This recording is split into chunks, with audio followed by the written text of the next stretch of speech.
Suku bangsa Turki. Turki merupakan sebuah negara Timur Tengah yang wilayahnya terletak sebagian di benua Asia yang disebut dengan Anatolia atau Asia Kecil, dan sebagian wilayahnya lagi berada di benua Eropa atau biasa disebut dengan Turkish Track. Oleh karena itu, Turki sering disebut sebagai jembatan antara timur dan barat. Letak yang berada di dua benua ini menjadi faktor sentral dalam sejarah kebudayaan dan politik di Turki. Asal-usul bangsa Turki diperkirakan merupakan cabang dari sebuah rumpun bangsa yang dikenal dengan Ural Altai, atau disebut juga dengan rumpun bangsa berkulit kuning. Rumpun bangsa Altai memiliki pola hidup berpindah-pindah. Hal ini disebabkan kondisi geografis yang didiami bangsa Turki pada saat itu menuntut pola hidup nomaden. Situasi semacam ini memunculkan kehidupan bermasyarakat yang bersuku-suku, bermata pencaharian menggembala ternak, serta melakukan pencaharian lainnya. Sejak awal keberadaannya, bangsa Turki telah mampu menunjukkan peranannya dalam kancah politik. Dalam catatan sejarah yang bersumber dari Cina, bangsa Hun, sebutan orang Cina untuk bangsa Turki, telah mampu membangun sebuah kerajaan besar bernama Attila pada abad ke-5 Masehi yang terletak di tengah daratan Eropa. Keberhasilan bangsa Hun ini diraih setelah mereka pindah dari daerah asalnya, Pegunungan Altai. Semenjak abad ke-3 sebelum Masehi, pergeseran politik dan perubahan iklim di daerah Altai yang terjadi pada abad ke-3 sebelum Masehi mengakibatkan gelombang perpindahan penduduk secara besar-besaran. Sikap rumpun bangsa yang suka menjarah mengakibatkan gelombang perpindahan tersebut membawa malapetaka besar bagi suku-suku yang sudah menetap di daerah yang berbatasan dengan padang rumput Altai. Mereka yang pindah menuju arah selatan dan barat untuk mencapai wilayah Eropa Timur, Timur Tengah, dan Asia Tengah menamakan kelompoknya dengan nama Oghuz. Sedangkan suku-suku yang terserang menamakan bangsa ini dengan sebutan Turkoman atau Turki. Wilayah Timur Tengah merupakan daerah terakhir yang dicapai oleh bangsa Turki. Dalam gelombang perpindahannya, terlambatnya daerah ini menjadi jarahan bangsa Turki disebabkan adanya benteng pertahanan alami, yaitu rangkaian pegunungan Elkos dan Kaukasus yang membentang menghadang perjalanan bangsa Turki ke arah barat daya. Benteng alami ini akhirnya tidak berhasil menahan arus perpindahan bangsa Turki karena mereka mampu membuat jalan tembus yang menghubungkan wilayah Sungai Jasartek yang merupakan bagian utara benteng dan wilayah Oxus dan Transoxania yang terletak di bagian selatan benteng. Dari Transoxania inilah bangsa Turki menapaki jalan yang terbentuk secara alami di padang rumput hingga bisa mencapai Iran. Pengalaman ini mendorong bangsa Turki untuk lebih jauh menjelajah di wilayah Timur Tengah lainnya dengan menggunakan Transoxania sebagai basis pemberangkatannya. Dari hal ini, maka kerajaan-kerajaan yang berkuasa di Timur Tengah mendirikan pulau pertahanan di Transoxania untuk mempertahankan eksistensi mereka dari ancaman bangsa Turki.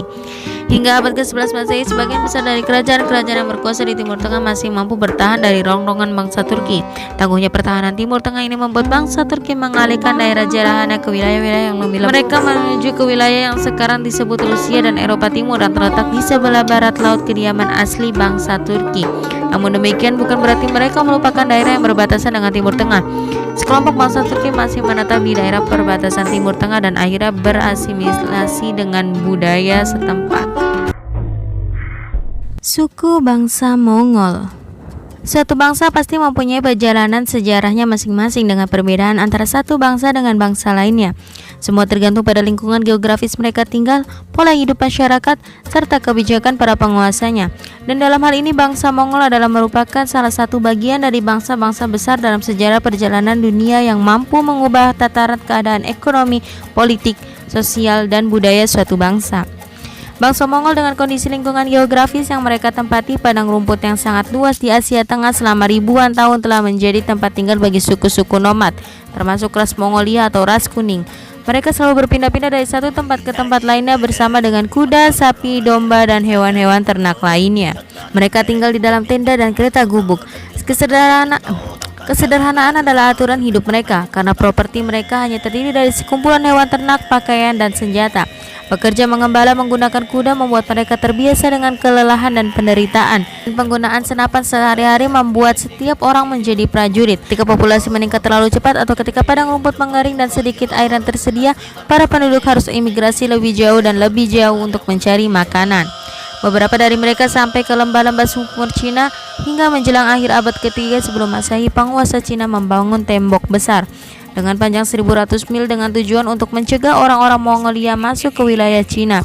Beberapa orang Mongolia lainnya pergi ke arah barat dan memasuki Eropa di antara Laut Kaspia dan pegunungan Ural, di mana padang rumput Asia menyatu dengan daratan.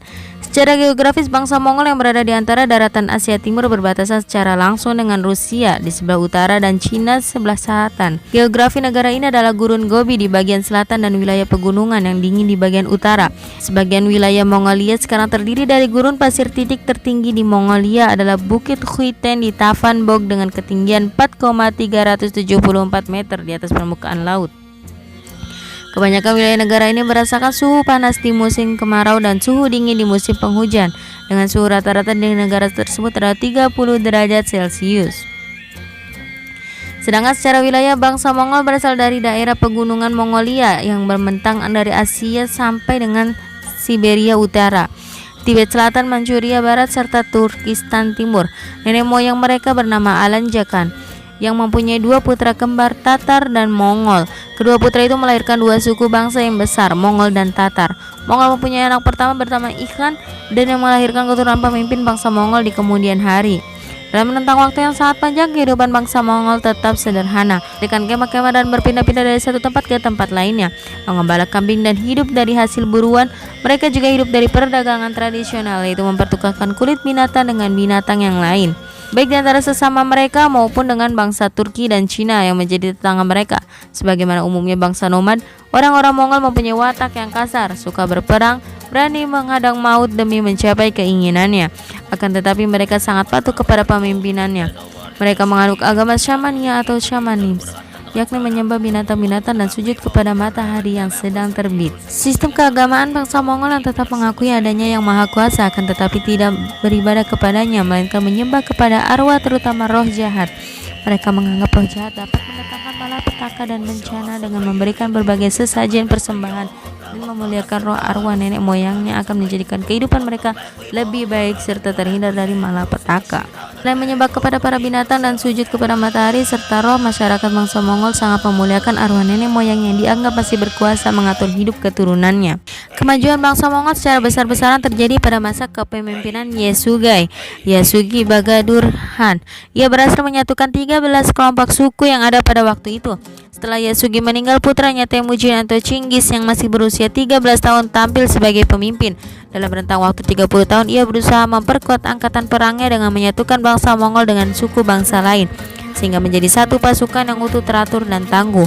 Pada tahun 1206, ia mendapat gelar Genghis Khan, raja yang perkasa. Ia menetapkan suatu undang-undang yang disebutnya Aliasak atau Alisah. Isi undang-undang tersebut antara lain hukum mati bagi siapa saja yang berbuat perzinaan, sengaja berbuat bohong, melaksanakan majik, mata-mata, membantu salah satu dari orang yang berselisih, memberi makanan atau pakaian kepada tawanan perang tanpa izin, dan bagi yang gagal melaporkan budak belian yang melarikan diri juga dikenakan hukuman mati. Dalam hal militer, wanita mempunyai kewajiban yang sama dengan laki-laki dalam kemiliteran. Pasukan perang dibagi ke dalam beberapa kelompok besar kecil 1.210 orang. Tiap-tiap kelompok dipimpin oleh seorang komandan. Dengan demikian, bangsa Mongol mengalami kemajuan pesat di bidang militer yang mampu mengungguli kekuatan militer bangsa lain dengan rapi dan terorganisir. Setelah pasukan perangnya terorganisir dengan baik, Genghis Khan berusaha memperluas wilayah kekuasaannya dengan melakukan penaklukan terhadap daerah-daerah lain. Bangsa yang dipimpinnya itu meluaskan wilayah ke Tibet, Cina Barat Laut, dan Cina Barat. Dengan wilayah kekuasaan Genghis Khan yang amat luas itu sesuai dengan adat istiadat kekuasaan bangsa Mongol, maka kekuasaannya harus diserahkan kepada para keturunannya. Oleh karenanya dibagilah tiap-tiap wilayah tersebut untuk keempat orang putranya sebelum ia meninggal dunia pada tahun 1227 dengan sukses pembagian yang dianggap berhasil, karena tiap anak-anaknya mendapatkan daerah taklukan Genghis Khan tanpa menghasilkan pertumpahan darah setetes pun.